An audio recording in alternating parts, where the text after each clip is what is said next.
Hello అండి, నేను doctor Rajalakshmi, MS OBG, practising gynaecologist in Kamareddy Rajalakshmi nursing home. మా హాస్పిటల్లో స్త్రీలకు సంబంధించిన అన్ని రకాల సమస్యలు చూడబడతాయి. అంటే శిశువు వయసు నుంచి వృద్ధాప్యం వరకు ఏ సమస్యలు వస్తాయి స్త్రీలలో, అన్ని రకాల సమస్యలకి మన దగ్గర ట్రీట్మెంట్ ఉంటుంది.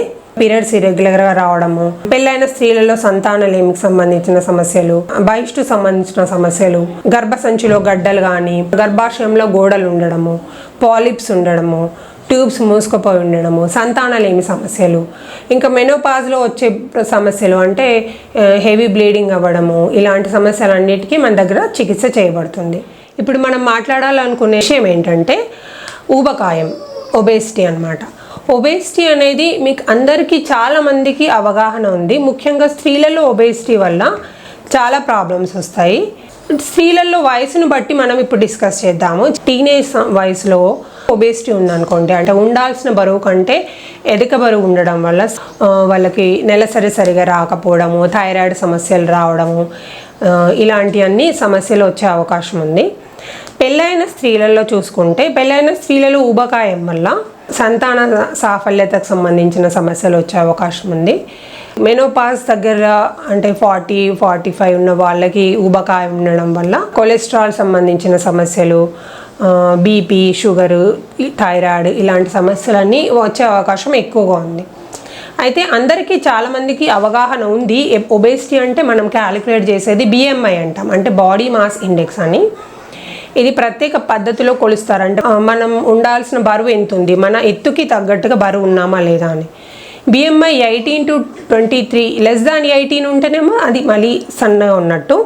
18 to 23 అనేది నార్మల్. 23-25 అంటే ఓకే, పర్వాలేదు. మోర్ దాన్ 25 ఉంటే అధిక బరువు కింద లెక్క పెడతాము. అండ్ 27-28 అలా ఉంది అంటే అది ఊబకాయం కిందికి వస్తుంది. 30 కంటే ఎక్కువ ఉంది BMI అంటే అది చాలా సివియర్ ఒబేసిటీ కిందకి వస్తుంది, అంటే అధికంగా చాలా ఎక్కువగా ఊబకాయం ఉందన్నమాట. దీనికి మామూలుగా అంటే అంతవరకు వెళ్ళకూడదు మనం, అంటే BMI 30+ అవ్వకూడదు. మొదట తక్కువ స్థాయిలో ఉన్నప్పుడే దాన్ని కంట్రోల్ చేసుకోవాలి. ఎలా కంట్రోల్ చేసుకోవాలి అని అడుగుతారు కదా. అంటే ఏంటి, ముఖ్యంగా మన లైఫ్ స్టైల్ మార్చుకోవాలండి. జంక్ ఫుడ్ మానేయాలి, రెగ్యులర్ ఎక్సర్సైజ్ చేయండి. అండ్ ఇంకోటి ఏంటంటే నిద్రలేమి కూడా అనేది ఒక ఊబకాయంకి ఒక కారణం. తగినంత నిద్ర ఉండాలి. సింపుల్ ఎక్సర్సైజ్తో మొదలుపెట్టాలి. ఏరోబిక్ ఎక్సర్సైజెస్ చేయొచ్చు, యోగాసనాలు చేయొచ్చు. ఒక 10-15 నిమిషాల ఎక్సర్సైజ్తో మొదలుపెట్టి దాన్ని గ్రాడ్యువల్గా మనం పెంచుకుంటూ ఒక హాఫ్ అన్ అవర్, 40 మినిట్స్, మీ BMIని బట్టి ఒక 40 మినిట్స్ to 1 hour అలా ప్లాన్ చేసుకొని చేయండి. బెస్ట్ టైం ఏంటి ఎక్సర్సైజ్కి అంటే, బెస్ట్ టైం అంటే ఉదయం చెప్పొచ్చు.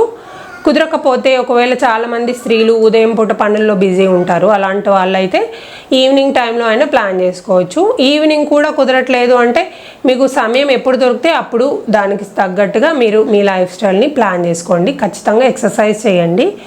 అండ్ విటమిన్ D పొందేలాగా ఉండాలంటే ఉదయం సాయంత్రం ఎక్సర్సైజ్ చేస్తే ఇంకా మంచిది. ఇంకా ఆహార జాగ్రత్తలు. నెక్స్ట్ ఎక్సర్సైజ్ తర్వాత మెయిన్ న్యూట్రిషన్ అండి. న్యూట్రిషన్ అనేది 80% మన ఊబకాయానికి, 20% ఎక్సర్సైజ్ అయితే 80% రిలేటెడ్ టు ఫుడ్ అనమాట. చాలామంది ఇంకా కుటుంబాల్లో ఎక్కువగా జంక్ ఫుడ్ తినడం చాలా ఎక్కువ అయిపోయింది. జంక్ ఫుడ్ వీలైనంత వరకు అవాయిడ్ చేయండి. ఎక్కువగా మీ ఆహారంలో కూరగాయలు, పప్పులు ఇలాంటివి ఉండేలాగా, పోషకాహారం ఉండేలాగా మీరు డైట్ ప్లాన్ చేసుకోవాలి. ముఖ్యంగా నూనెలు, బయట ఆయిలీ ఫుడ్, చైనీస్ ఐటమ్స్, తర్వాత ప్రాసెస్డ్ ఫుడ్ అంటారు, ప్యాక్డ్ ఫుడ్ అంటే ఏంటి, ఇట్లా ప్రిజర్వేటివ్స్ కలిపినవి, కెచప్ కానీ సాస్లు అలాంటివి ప్రిజర్వేటివ్స్ కలిపినవి అసలే వాడకూడదు. ప్రిజర్వేటివ్స్ అన్నీ కూడా మనకి ఏదో రకంగా హార్మోనల్ చేంజెస్ కలిగించేవి ఉంటాయి.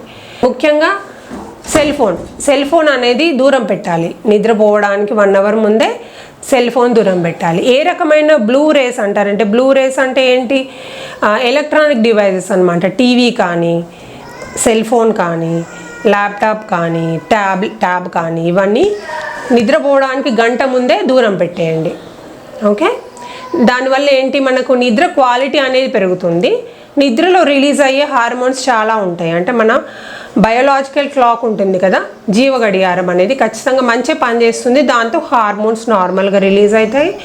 మీరు తొందరగా ఊబకాయం నుంచి బయటపడే అవకాశం ఉంటుంది. ఒకవేళ మీరు అన్ని ప్రయత్నాలు చేస్తున్నారు అయినా తగ్గట్లేదు అంటే ఖచ్చితంగా డాక్టర్ని కన్సల్ట్ అవ్వండి. దానికి తగ్గట్టుగా మీకు మెడిసిన్స్ ఇచ్చే అవకాశం ఉంటుంది. Thank you.